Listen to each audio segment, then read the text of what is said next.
Hi there, and welcome to the podcast episode of the television show Stargate SG-1 for the channel Let's Review with Layla and You. For additional content on the other review episodes published by this account on a variety of subjects, come visit us in the RSS community where you can find us under the name Let's Review with Layla and You. You can also find us on Instagram under the same name. Here you can find more additional in-depth content, including with every episode an upload of promotional posts accompanying every podcast episode, as well as provide us a place for vacation and where we can share and exchange ideas, thoughts, and whatever else you like to share concerning this whole adventure that we're setting out on together. So come meet up with me, myself, and I would love to hear what y'all think. Hope to see you there.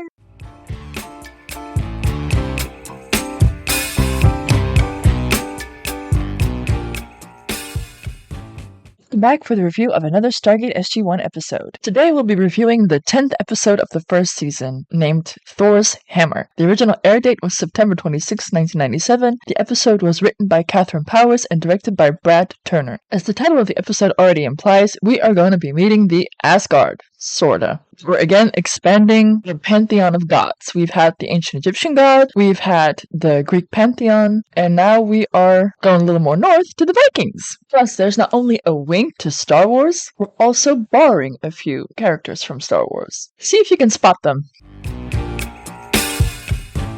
As for always, the episode starts off with the MGM lion roaring. After which we enter the Stargate Command, where General George Hammond is meeting with the team. With some well-placed camera work and some spot-on nonverbal communication by the actors, not to mention the editing job, we're not only learning about the possible origins of the Stargate and other alien races, benevolent gods, that could become our allies. Also, pretty much where every single person on the team stands regarding that. Which just goes to show how very telling nonverbal communication is, as well as the importance of a good editing job. Those two combined can tell a great story without a single word being uttered.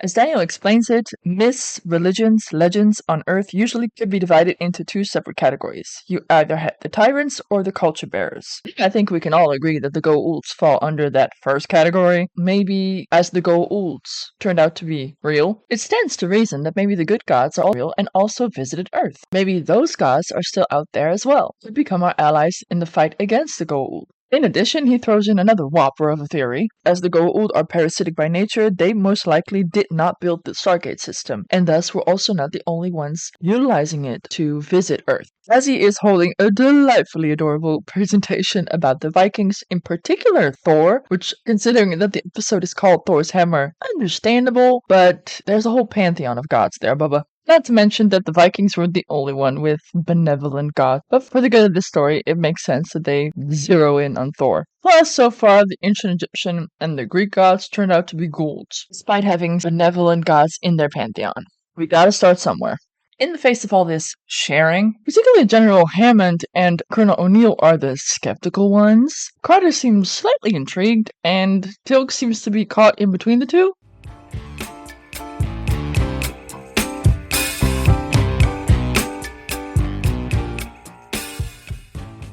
It's quite beautiful to realize that in just 10 episodes of this show, we've not only learned that the gate goes many places in our galaxy, possibly universe, but also that the Goa'ulds might not be the gate builders to begin with. It is only the 10th episode, and already with this narrative, they open up a world, a franchise that is good for TV for the next 15 plus years. So bless them truly for having vision, and I can only admire the writing, the actors' portrayal. Again, with so little time, they can show us where their characters are mentally, emotionally, physically, canonically. Just, you gotta love it. I love it. That's why I'm doing this. I'm hoping y'all gonna join me. Make it a big old love fest. After Daniel has so passionately made his case about trying to seek out potential Viking gods somewhere, here comes Teal'c out of left field, yet again, with a story that apparently all Jaffa are taught, and conveniently are also taught a particular Stargate address to avoid at all costs. But it's fiction, so we'll take it.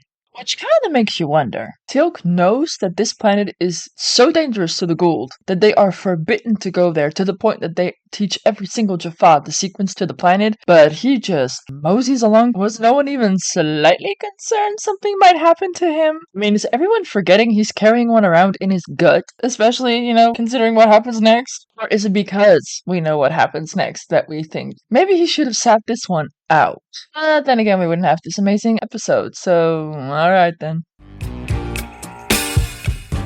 As the team is about to embark on their mission, and hey, there's Fred again. Hi, Fred. They are handed a box from the Sagan Institute, a nod to Carl Sagan, who is a famous American astronomer. His institute was founded to find life in our universe, so it does have a clear link to what they are trying to set out here in Stargate, trying to connect with alien life. Apparently, Daniel requested as a sort of howdy, we're from Earth, to give to possible friendly aliens. Actually, quite smart, although if it falls into the hands of the wrong kinds of aliens, yeah, maybe not such a smart idea.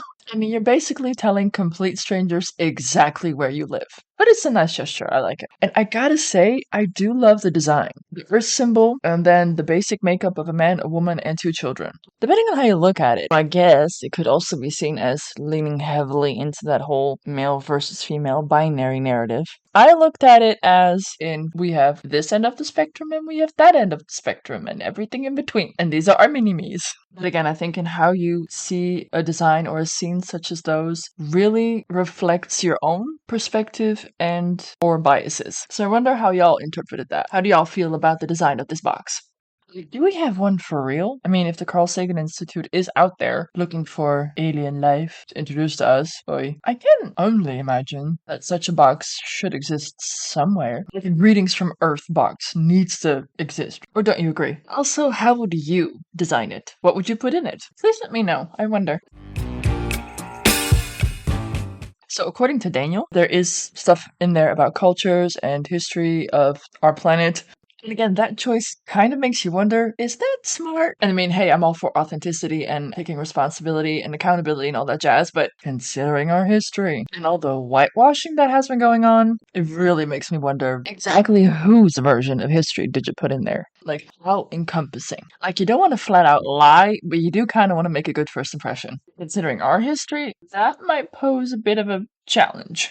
Just these last few years, we have been introduced to, or reintroduced to, I should say, some doozies. I mean, I haven't seen Oppenheimer, but after it came out, I was shocked, though sadly not all that surprised, how whitewashed the story was. That they omitted a very large part of what happened there, particularly to the residents that they pretty much bulldozed and then poisoned with their nuclear experiments. Apparently, that part of our history is still being whitewashed. And when I read that, I was like, okay, I'm not going to be watching this movie anytime soon, especially not in the theaters. I'm sorry, but in today's day and age, you need to tell the story, the whole story. You need to tell the truth, the whole truth, and nothing but the truth, because too much whitewashing has been done, and just seeing how ill-educated we've become by all that whitewashing in our history lessons. We're repeating history, and we continue to repeat our history until we fucking learn from it. So, if you've seen that movie and you know what I'm talking about, please do share how you interpreted that giant omission. If you've seen that movie and you have no fucking clue what I'm talking about, Google it and then take a minute, because it was a whopper. There are people still alive who know what happened there, who live every single day with what happened there, and that wasn't even mentioned in the movie. It again was the tortured white person, apparently, that took limo stage. And as a white person, I'm so sorry. There has been more than enough of that. We need to stop colonizing the screen, as Taika Waititi so beautifully phrased it. White people need to sit down and shut up. Uplift. Highlight those voices that have been ignored and whitewashed for all those years. And as a white person that is not shutting up and actually learning to use my voice and try to use it to uplift pretty much anyone and everyone that gets stomped on by ableism, and under that umbrella I see racism, fascism, all the isms pretty much, because ableism creates a duality, and as long as that is in somewhat equal measure, okay, but usually it means something is considered more, better, superior to, so it's used negatively. So ever since then, I am very pro talking about all the ableist shit that we are exposed to, that we fall victim to, not to necessarily shame people or cancel people. I'm not of that trend at all. If anything, it annoys me. As I'm all for accountability and transparency and holding people accountable for their actions, also leave room for the person to grow, to redeem themselves, to learn that there's another way. And with the whole cancel culture trend, that one is missed out on. And as a result, it seems that they want to shut the door on any true awakening, turning it into a wokeism. See, another ism. Because it leads to the extreme of someone being shunned, being ousted, being flat out rejected, canceled. That's what I mean when I say that for me, the root of all evil is seated in ableism. As soon as you consider yourself more than and actively try to restrict access to information and resources, you're already on thin ice. Because leaning into our own and each other's strengths and work together, you uplift everyone. Everyone. And yet, somehow, we've gotten to the point where it's twisted, that somehow it became bad. The problem that I personally have with it is the extremes. That becomes very black and white. It's either you're a good person or you're bad. No. Yin yang, black and white. We all have that inside of us. But it is what you do with it. Use it to grow as a person. Don't use it to slam the door and just say, I need you to shut up and go away. Because enough is enough. We need to learn. We need to allow ourselves and others to learn from our mistakes, from our ancestors' mistakes, or we are doomed to repeat it. And again, I know I'm still ignorant on a lot of it, but the things I have learned these past few years horrify me, especially seeing how little is known by the public. We need to do the work. We need to know the whole truth, because only then can we understand our world and also to become a better person and to make this world a better place. Because right now, again, as much as I'm also afraid that Terminator is going to be reality at some point with all the AI drama going on, I think if you start telling very advanced aliens about what we've been up to these past few decades, 1,000 years, millennia, I'm actually not quite sure what they'll be doing. If they're going to be coming to help us or if they're going to be coming to wipe us out. Just hit that reset button. And actually, I can't really blame them. I myself don't see. Well, I see a way out, just not in my lifetime. Not anywhere near my lifetime. There's only so much you can do. You try. I will continue to try till my dying breath. Be that sooner or later. But now we're getting way off track. We were reviewing Stargate. Lordy. See, this is what these kinds of episodes, these kinds of topics, it goes deep. So very deep. And that's kind of also why I now want to take the time to, even though we're reviewing an episode of a fictional TV show, to take the time to talk about this. And first I tried to split it into these reviewing episodes and Let's Review with Layla 2023. But that just became too much work because I started that 3 months in. Plus, it has not exactly been a very happy year for me. A lot of breaking down to the studs and then some. Hopefully to finally lay to rest the things that have been holding me back for all these years. Preventing me from stepping into my power, from utilizing my voice, from owning my space, claiming my space. Because a person that loves harmony, such as myself, internally always screaming, why can't we all just get along? I became a people pleaser to the point that it nearly destroyed me. Some might say it actually did destroy me. But luckily, I'm like a phoenix. I rise from the ashes. Sorta, working on it. But this is now why I want to use my voice to help and uplift and highlight the voices that were ignored, are shoved aside. Because that has been going on for far too long, and it is just to the detriment of all. And if we are to salvage, let alone save our species, I think we need to dive deep. We need to capitalize on this age of Aquarius time that we're living in and look at the hard truth, look at ourselves, deal with some hard truths, lean into our strengths, identify our weaknesses, and learn how to appreciate each other and work together to uplift every single one of us. Turn that into our strength, that we are able to do anything and everything. Because we're a very capable species, I gotta say. It's just where do we put our focus? And right now, the focus is very much on restricting and a lot less on sharing, healing, growing. And I really hope we start remembering that again soon. For now, let's get back to the episode. Enough of this deep soul touching, hopefully with consent. Unfortunately, we never do actually learn what was in that box. Okay, spoiler. We will be revisiting this world, and then the box is mentioned again, but I think other than this particular episode, it is never talked about again, which is a shame because I really would have liked to know what they put in that box. Like, what's in the box? But unfortunately, we don't get to see that. Sorry, that's a very bad impression. I'm chock full of movie quotes. Honestly, I could, for every opportunity in life, there is either a song lyric or a movie quote. Some people quote scripture. I quote movies and song lyrics. Each their own, I suppose.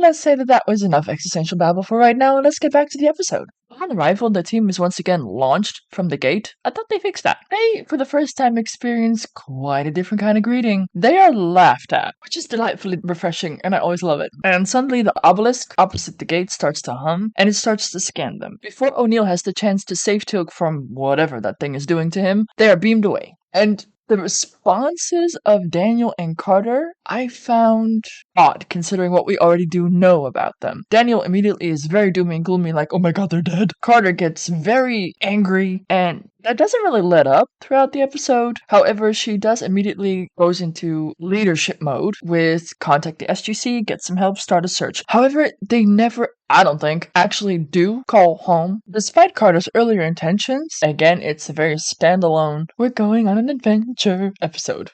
I mean, shouldn't they at the very least report it back to General Hammond that Teal'c and Colonel O'Neill were beamed away, killed, who the fuck knows? But we never really find out because at that particular point in the episode, a woman comes riding up on a horse and introduces herself as Gerwin. And here's that little winky wink to Star Wars. Her first response to seeing them is, they are a little short for gods. And that could be a reference to Star Wars A New Hope, where Princess Leia said to Luke Skywalker, aren't you a little short for a stormtrooper? So that was one of the first really winky Star Wars in this particular episode. It's funny because, spoiler, their god, Thor, is actually a tiny dude, which makes this quote extra funny in my opinion. Once again, kudos to the writers of Stargate SG-1.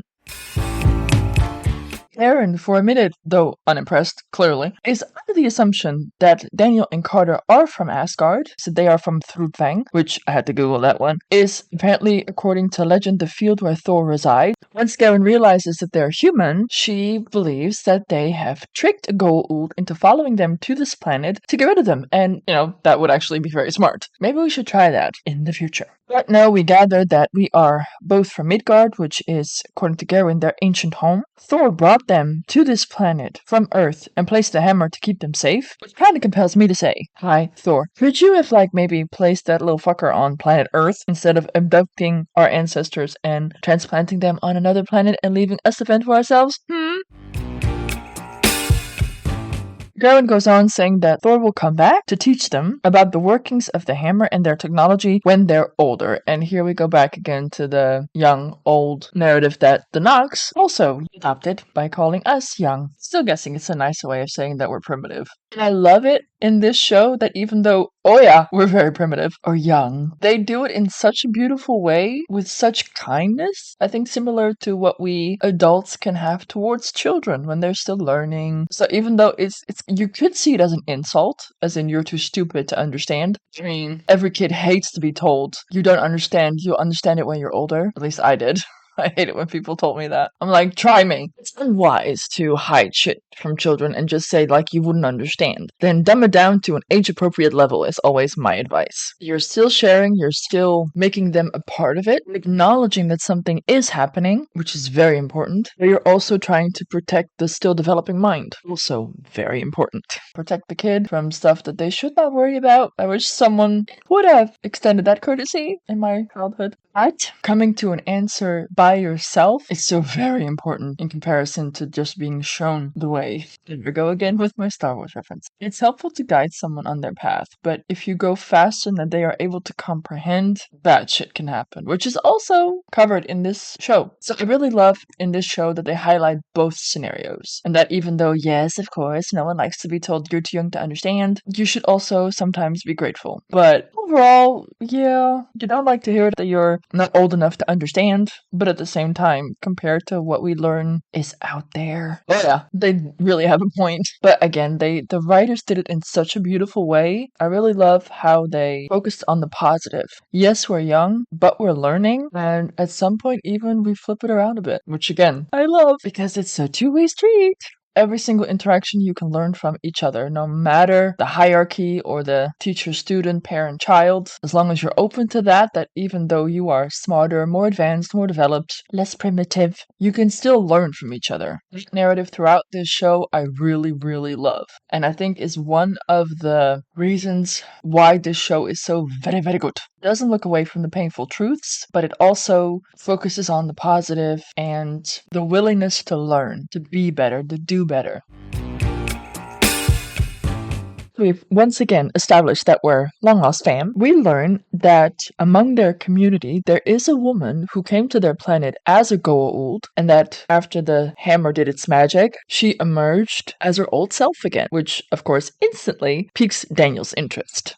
Now, this is where it becomes unclear if they ever even contacted Stargate Command, because next we see that Daniel and Carter are going with Gerwin to meet this woman. But not before we check in on Teal'c and O'Neill. And yes, thankfully, indeed, it turned out to be a transporter beam and it didn't actually kill them. As far as I'm aware, this is the first time that Colonel Jack O'Neill references Teal'c's symbiote as Junior, which is funny for so many reasons. I mean, you've got the fact that it's sort of like a baby, but not really. You got the fact that it's a dude with a baby in his belly, which could be a nod to the movie Junior with a pregnant Arnold Schwarzenegger. If you don't know what I'm talking about, you should watch it. It's a fun movie. And even though we all are a little grossed out by symbiotes, it is part of Teal'c. It keeps them alive, it keeps them healthy, so it's also a term of endearment.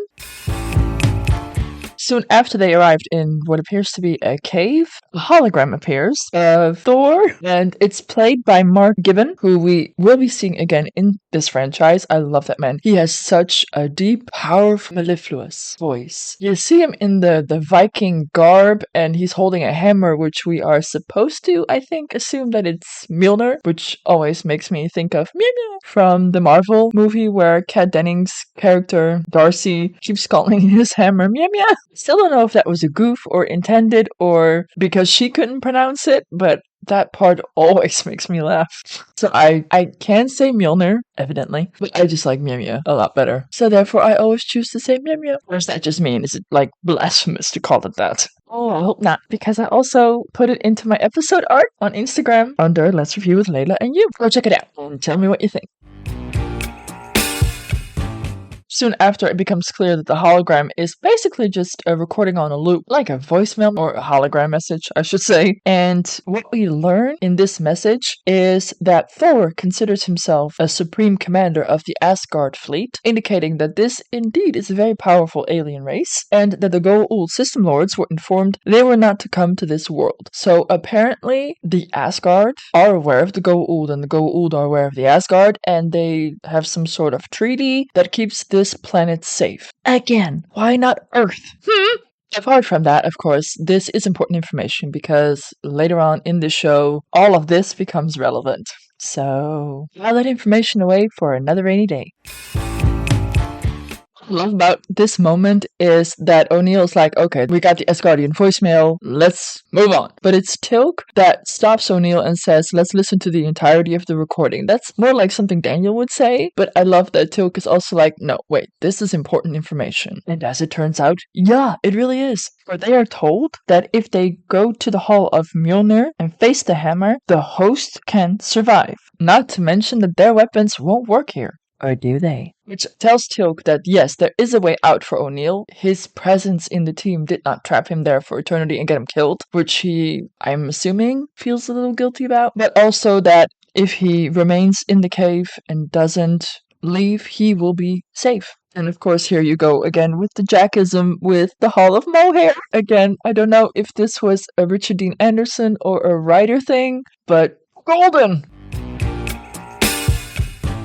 When they meet Kendra, she is using Goa'uld technology. She's using it to heal a child who is terrified of her. Apparently, though she is cured from her Goa'uld infestation, people are still scared shitless of her. But you quickly learn that even though she's human, she is still an outcast because of her past, which is kind of sad. As is the fact, when I researched who she was, and if I knew her from anything else, I learned that she died early 2020 due to cancer. The young age of 55, a day before her 56th birthday. That she was quite a talented actor and dancer. When it comes to her character, Kendra, what I found interesting, and at a certain point it actually became a point of annoyance, how devoted she is to Thor, as in the religion of Thor. She adopted it to the extent that she seems to be the only one really talking about it. Like, Gerwin talked about it as, yes, Thor is our benevolent god, and he cares for us and protects us and all fabulous and whatnot. Kendra is very much talking to the thunder,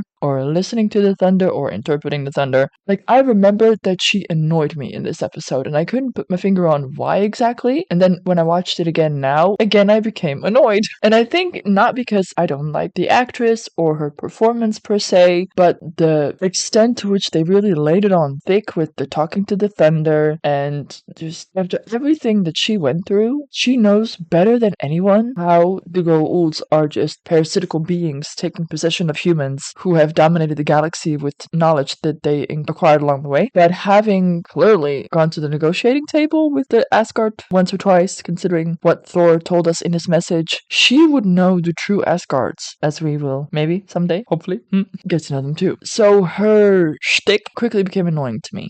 Plus, I'm just the kind of person that don't like people who interpret signs as ubiquitous as thunder and can make decisions without it. That is the opposite of empowerment, and that usually triggers me as well. So maybe that's got a little something to do with it as well. Though that does not take away that I did not appreciate Carter's attitude towards her. Daniel was very considerate, relating it to it's also most likely a trauma response, which, yeah, but that Carter remained so short-sighted, narrow-minded, angry even with Kendra, I thought was a shame, and was a disservice to the character of Carter, and also not entirely sure what the reasoning behind that characterization was. I did not like Carter in this episode, and I usually really like Carter. So that was also a surprising thing about this episode for me. Luckily, it was just this episode. After that, she becomes our beloved Carter again. But I choose to see it as canonically, she thought she may have lost her beloved O'Neill, and that's why she's so crabby. But then again, that would be very unprofessional. So again, there's not really a reason that I can think of. Maybe y'all got some suggestions, by all means do share, on why she behaved this way and how you view that behavior. While we're at it, can someone please explain to me why they chose the greeting hail and welcome, which then got shortened to hail? I mean, really? Of all the greetings in the universe, that's the one you went with? I have notes. As do clearly Carter and Daniel as well, as they are at least somewhat uncomfortable saying it, which again, it's just body language, eye contact that gives you so much to work with.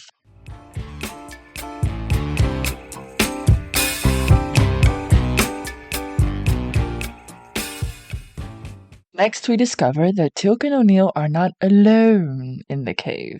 And this monster, for one, it was right across the pond from you. Really? You didn't notice? Like, Teal'c has special spidey senses, and they did not go off at all in this moment, which I found interesting. Like, it gave us some suspense, I get it. Kinda lost some credibility for me, she says while talking about a very serious monster in fiction land. I know, but still. Especially what they come up with later. But we'll get to that now. I'm thinking the most important part of this scene is that we learn that many Goa'ulds have perished there, and they did not exactly die a natural death.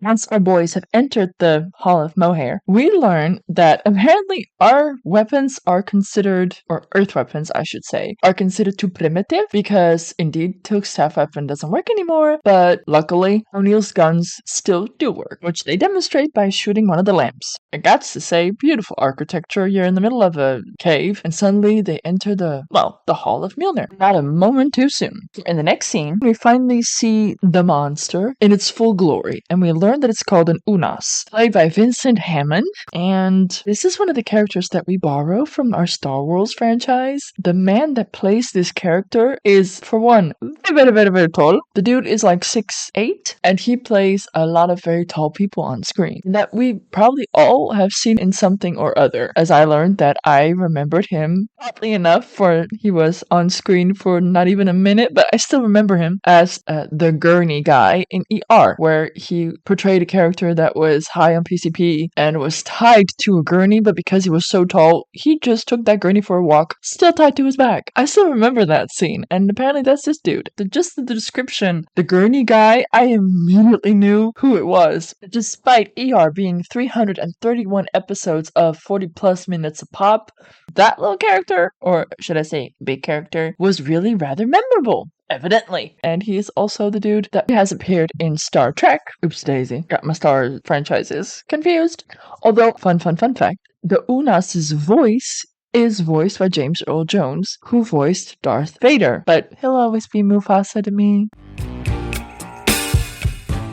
And me being, well, me, I tried to research the Unas and maybe discover how the writers created this particular species, monster, and how it would relate to our Stargate franchise. And the odd thing was that Unas, or Unis, or Venus, yeah, that word only with a W. I understand why they go by Unas, apparently was a 5th dynasty Egyptian pharaoh who lived 4,343 years ago. Although there's unfortunately not a lot known about Pharaoh Unas, what he is best known for, he was the first pharaoh who started to inscribe the interior of his pyramid, FYI his pyramid is at Saqqara, with religious and magical texts known as the pyramid texts. These texts are the oldest religious writings known to mankind. This was adopted by his successors, so despite his obscurity, because, with my fascination for ancient Egypt, I had never heard of him before, but clearly he had some legacy. Yeah, I really like that they found a way to again incorporate something from the past, although I'm very sorry for Pharaoh Unas that his legacy in the Stargate franchise became to be a very tall, very angry lizard person. It's a good character. It's a good monster. Love the actor that plays him because he's very imposing. I mean, Teal'c is like a tall drink of a man. But then to see him in the shadow of Vincent Hammond's Unas, yeah. Luckily, our primitive Earth weapons still do work, and with their combined effort, Teal'c and O'Neill seem to be able to take the Unas down, who is, as it turns out, a tough fucker. Teal'c confirms it is dead. However, after they depart, we see that its eyes glow. Dun, dun, dun. Clearly, it's not over. Now it seems that Teal'c is the jumpy one, mainly I think also due to the fact that he now saw a childhood nightmare come to life. As Teal'c explains to O'Neill, the Unas was the ancestor or brother or distant cousin of the Goa'uld, as they were born from the same primordial waters, and the Unas were known for their great regenerative powers, which then allows for this funny little banter between O'Neill and Teal'c that I always love. O'Neill, just what that man can do with just parroting the same words, but with this layer upon layer of like how he makes that line come to life and just make it funny, and at the same time add all the skepticism he can to the statement. I love that scene. Like, even though they just pretty much faced Teal'c's childhood nightmare, they're now discussing something that Teal'c believed was a myth come to life, but now also still trying to convince himself that the regenerative powers of an Unas were exaggerated. And like, I love this little banter, and again, for just like 10 seconds on screen, these actors with their portrayal, the utilization of their instrument themselves to bring these lines to life, I just love. This is what makes me love this show. Like, is despite it being a fictional television series where we're fighting giant lizard people and Teal'c is a Jaffa with a Goa'uld symbiote in his gut, the portrayal is so, to me, human and relatable. It makes me truly love the show, the characters, and just the entire franchise. When Daniel and Carter discuss Kendra's trauma recovery, Daniel says that there are plenty of reasons why she might be a little apprehensive of returning to the place that reminds her of the worst time of her life. His reasoning for her zigzagging all over the mountain is sound, but again, just Carter's anger and inability to, in my opinion, show empathy, or at the very least, a basic understanding of where Kendra is coming from. Like, on the one hand, was it like that they don't want Carter as the only woman on the team to always be the one to be bonding with all the women they come across off-world? But at the same time, again, it bothered me how angry and closed off Carter was. Perhaps the portrayal for trauma and how you recover from trauma, I do like that they try to show some consideration for the unimaginable trauma that Kendra suffered. For that day and age, it was good, especially with today's day and age and all the trauma counseling and healing that we're experiencing, myself included, as now we start conversations about the uncomfortable things. We start breaking dysfunctional patterns, especially generational dysfunctional patterns, start healing from the traumas that were inflicted on us, that we've experienced. I mean, we millennials alone. I mean, I was born mid-80s, and I just realized that I have lived in 5 different decades, every single one of them with their own, shall we say, memorable events, 2 different centuries, 2 different millenniums, and I'm not even 40. And there have been some global, impactful events that changed our society to its core, and it's still doing that. That makes me feel so old and tired.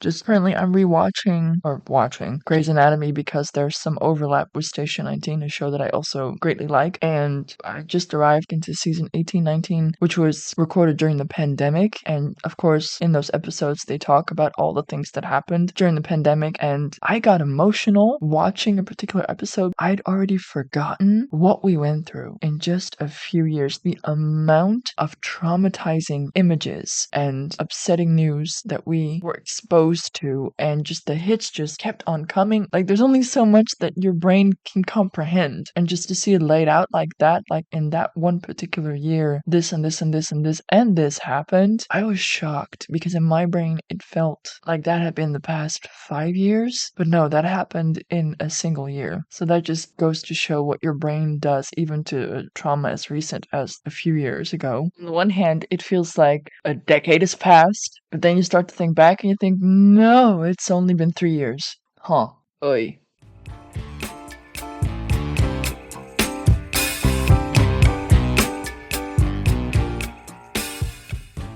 Back in the labyrinth, O'Neill and Teal'c have now found the exit. Unfortunately, though, it seems that though O'Neill can, as the hologram message predicted, walk out, Teal'c, however, cannot. With also the Unas again showing up, and O'Neill's unwillingness to leave Teal'c behind, especially, locked up in a labyrinth with the Unas without any functional weaponry, Teal'c and O'Neill decide to try and kill the Unas. And, I can understand that Teal'c is more powerful, as in he has more strength than O'Neill. So that's the reason why he's the one that shoves the Unas into the red beam. Thankfully, again, O'Neill saves Teal'c, because it would be quite a shame if we went through all of this and now Teal'c has to die.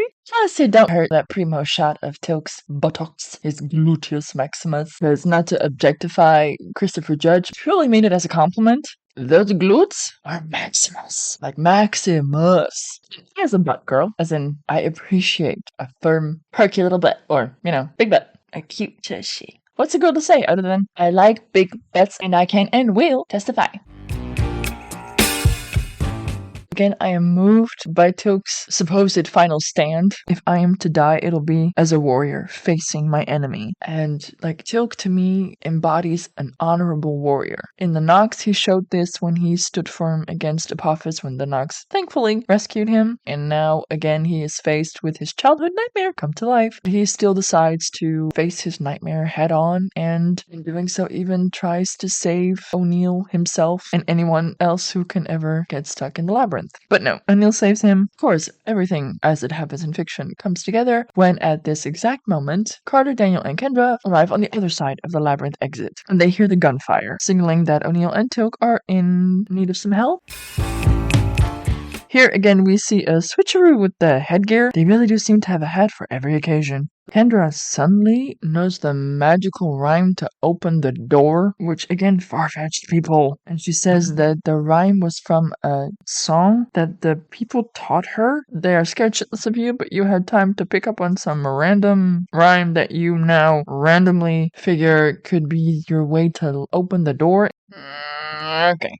And is it just me, or does that rhyme make no sense? Carve the rune flow, read the might, see the rainbow, test the white. How does that relate to opening a door? But fuck it, it works, so God bless, I guess. Although I had to Google, what is the white? As in W-I-G-H-T. It's a mythical sentient being, often the undead, and with the Unas and regenerative powers. Was that an ironic little wink from the writers yet again? Because, yeah, can't miss the irony in that one. Although I wrote it to be a rhyme or a song created by the Sumerian people, inspired by the Asgard, I don't assume that the Asgard put the Unas in the labyrinth as the monster to fight. I just think that he got trapped there and he just decided to feast on his fellow prisoners instead of, going outside. Let the beam kill the Goa'uld inside of him. Teal'c does say now, after he shoved the Unas into the beam of light, that without the healing powers of the Goa'uld, he will no longer regenerate. Though, how do you know that if you just 10 minutes ago did not believe in the fact that Unas was more than a myth? But let's go with you know what you're talking about. Of course, now we hit the little snag. Teal'c can't leave, because if he does, the Goa'uld dies, and the Goa'uld is his immune system, so without it, he dies. And then we have this moving moment where Daniel has vested his entire hope, understandably, on Thor's hammer saving Sharae and, of course, Skara, which you gotta assume also has some emotional significance for O'Neill. O'Neill doesn't let that overtake his reasoning and says Teal'c is here now, and he is part of this family. Even though, and I find this again so beautiful, how self-sacrificing, redeeming Teal'c's behavior again is. He is willing to stay in the labyrinth, and now with Una's dead, he says he's not in any danger anymore, which I guess you could say is technically true. Yeah, I love this moment where O'Neill's like, fuck that shit, your family, you're coming with us. But I also like it that they leave the choice to Daniel. And you feel the heaviness of the decision when he walks outside with the staff weapon with a single shot, because apparently that's all it takes, disables the hammer. And Teal'c can indeed, yay, walk through it. In handing Teal'c back his staff weapon, Daniel lamentingly sighs, well, at least we know it can be done. And it's true. I think that is some nugget of hope that he can hang on to, that there is technology out there. There are, as he had hoped and predicted, benevolent gods, aliens posing as gods, who look kindly upon humans who are enemies of the Goa'uld out there, and that they have the technology to rescue and save Sharae and Skara. But all in all, I can imagine that it must have been very hard for him to do that. Although I'm very thankful that he did, because we love Teal'c. They decide to now seal up the cave, thinking that if a Goa'uld comes to the planet, gets beamed to the labyrinth, at least they can't leave, even though the hammer now doesn't kill the Goa'uld anymore, or keep him trapped. And they say that way, even if the Goa'uld comes, Samaria will be safe. Which, at that time, I was like, yeah, seems solid. Although, later on, as they're about to leave, and Daniel finally seems to remember that they had a Sagan box for introduction, and he says, actually, it's for Thor. Although, Thor already took our ancestors and transplanted them onto Samaria, so you gotta at least somehow know that they know where we live and they know who we are. Again, very much depending on what they put inside of the box. So give them an update on how we're doing on planet Earth and that we would like to be friends. But yeah, they dial home, and watching it now, I suddenly realized, like, okay, the Thor's hammer in the labyrinth is broken, but we don't know if the Thor's hammer at the gate is broken, and Teal'c is now standing there, and I know it didn't turn on the moment they stepped through the gate when they arrived on the planet, but should we like hurry Teal'c through the gate before he gets beamed into the labyrinth again? That was just the first time I realized that as they were talking near the gate, near the beaming hammer, that yeah, this is still not a safe place to be for Teal'c. But all in all, of course, we defeated the bad guy and we're going home. So of course, as usual, it's a happy ending and we learned something again, sorta. But all in all, I really like this episode because we got introduced to the Asgard and learned there really are other aliens out there, aliens that might become our allies one day. I really loved just the moment that they arrived on the planet that they all started to laugh. That's quite a different reception than they've had so far, where everyone's just bowing at their feet and kissing their hands and all that jazz and thinking that they're gods, as what was his face? Carter's ex-fiance showed that can quite easily go to your head and cause all sorts of trouble. It also, again, strengthened and solidified the bonds between the SG-1 team members. I really like that too, apart from the very annoying and very closed-off Carter in this episode, but for the sake of everything, let's just call that collateral damage. It wasn't as if Kendra wasn't also annoying me, but hey, that was for entirely different reasons. Let's assume. On to the next episode. In the next episode, we meet the TV version of Catherine Langford, the lady whose daddy found the Stargate in Giza back in, 1928? And who, as of yet in the TV show, we have not seen. So we're going to meet her again, and then again, we're going to learn a little about the history of the Stargate, because they found it in 1928, and all of a sudden we're in the mid-90s, before anything seems to happen with it. And we learn there may be something else has happened in the meantime. Maybe that wasn't the first time that they started to play with the gate. It's a good episode, and as the title in and of itself says, into a Greek tragedy. I do hope to see you there.